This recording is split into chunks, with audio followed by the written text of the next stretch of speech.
From Armenia to Arkansas, welcome my fellow fans of Clash of Clans from around the world. It is your host, Galadon, once again bringing you some exciting Clash of Clans content where today we ask the questions: too strong, too weak, or just a mismatch? Yes, once again, we are back to the raid weekend's clan capital, and you should be using this attack by now, right?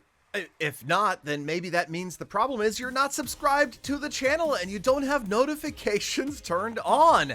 You should be using the graveyard spell if your clan has unlocked it. Now, the other accessory troops that go along with it, Hog Raiders, are my personal favorite, just like code Galadon is my personal favorite creator code. But just like using Hog Raiders versus other troops, you can use other creators' creator codes besides just Galadon. But, you know, Hog Raiders are my favorite, and Hog Raiders are like code Galadon.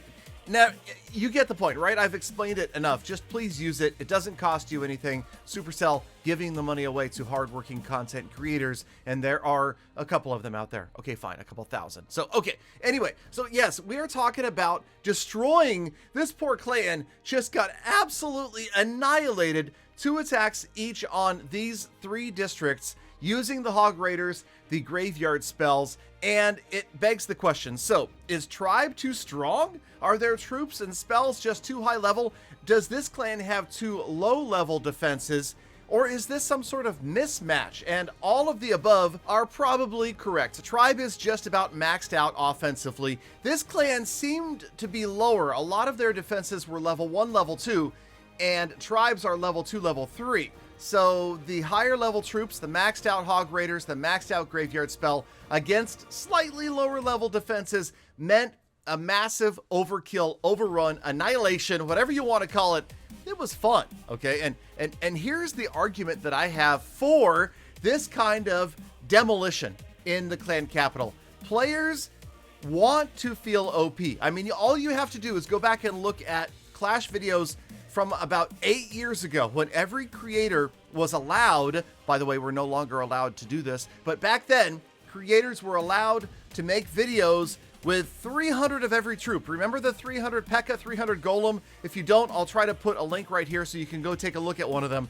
But yeah, they were fun raids to conduct. I was gonna say they were fun videos to watch, but it's even more fun to do that in person, to be overrunning bases and annihilating them, right? Well, this right now is the closest that I've felt in the live game to that since maybe Hog Riders or Witches were so broken that you could annihilate every single base. Now, the problem being, when it comes to the home village, at least, you have CWL, you have clan wars, you have competition, right? You've got the World Championship and all sorts of different community tournaments that happen every single weekend.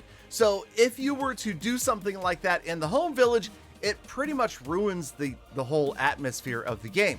Now, wouldn't you agree with me that since the clan capital is not so competitive in nature, there are no esports events around it yet, and actually, while I'm on the subject, the same would be true with the builder hall, with the builder base. Since those two are not esports / high competition areas, why not every now and then, or, you know, permanently would be cool too, make it so that you can just absolutely annihilate stuff from time to time. I feel like if you did that in the builder base, more people would go over there and have a blast. Now, it feels bad to lose, and that's where the builder base is different and the home village is different. Here, let's be honest, on defense, do many clans even look at their replays? Probably not that many. There's just not a huge incentive to perform defensively here like there is in the builder base and in the home village, where yes, if you're losing every single raid, you're either losing massive amounts of loot in the home village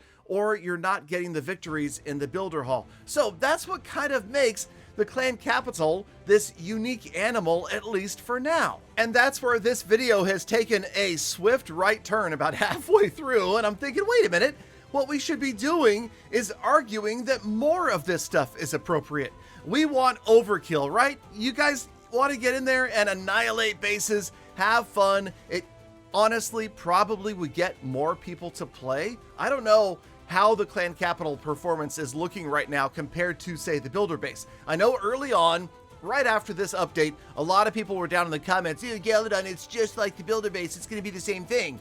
And maybe it is, maybe it isn't, I don't know, but it seems like because of the relatively large amount of free loot you get on the home village, players that are not maxed out, players that need the loot, are likely going to be over here getting their raids done every weekend, and the clans that I'm in are seeing about 80 to 95% participation as far as players getting their raids done. And actually that gives me an idea. I'm going to make a little note here to start kicking people out that aren't attacking on raid weekends, because there's no reason not to. There really isn't. And if you are quick about it, it's just a couple of minutes every single weekend. Okay, fine. If you get 6 attacks, maybe it's 15 minutes or so, but you could be quick about it. And if you're using these troops right here, if you're copying this army, and again, this is in the clan use code Galadon. We don't have maxed out troops or spells. Okay, maybe some of them actually are. Okay, fine. Okay, they're maxed out now. I just noticed. They weren't maxed out last weekend. We just recently got them maxed out. Hey, congrats, use code Galadon. Anyway, so I'm just saying that, yes, you should be out there using at least the graveyard spells. Those are really strong. Yes, they've already been nerfed / balanced twice.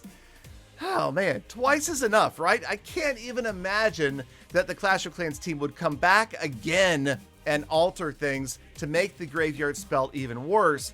But yes, for now, pretty much everybody should be using it. Although, like I've talked about in other videos, there are so many different attack strategies that can be used in conjunction with this.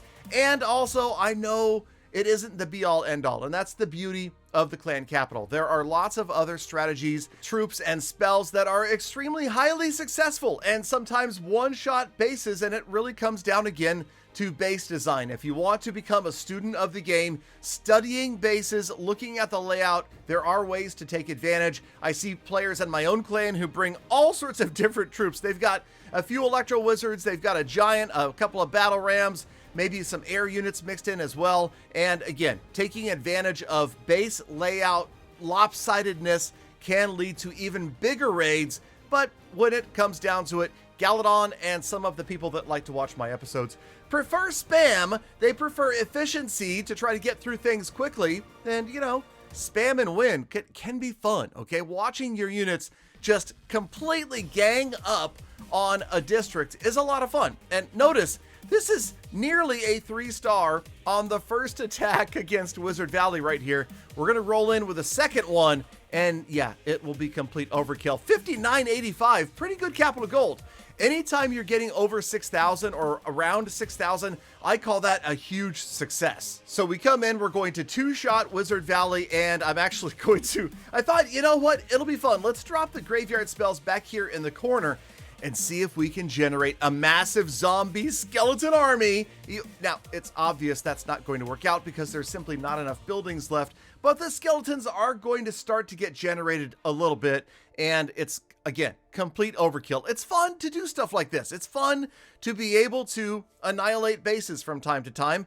And so my argument, and you're welcome to post your own opinion. If you disagree, that's fine. But my argument is, let the attacks be crazy strong in the clan capital. It provides a bit of variety, and it's fun. You know, I know you guys, if you had a chance, you would love to friendly challenge with 300 P.E.K.K.A.s, 300 Golems, 300 Wizards, and I can also promise you that, yeah, Clash of Clans is never going to let that happen unless perhaps they put in a challenge, and I've been asking to be allowed to design a challenge that could be complete overkill. So here's my thought for a future Galadon challenge in-game. We do one version that's total overkill, you're going to win, and the other version is completely impossible, and nobody in the game would ever be able to 3-star it, but the rewards would come for the first one. Let me know what you guys think. Maybe I can get Supercell to let me make that challenge. And as always, Galafam, I appreciate you guys. Thank you so much for sticking all the way around, all the way to the end of the episode. Get out there, make the best of the rest of your day, week, month, and year. Be kind to other people, animals, and the planet. And I'll see you all back here again tomorrow for more full attacks. Galadon, so what you're saying is you think Clash should make it easier so people who are terrible at the game like you think they're good, hmm?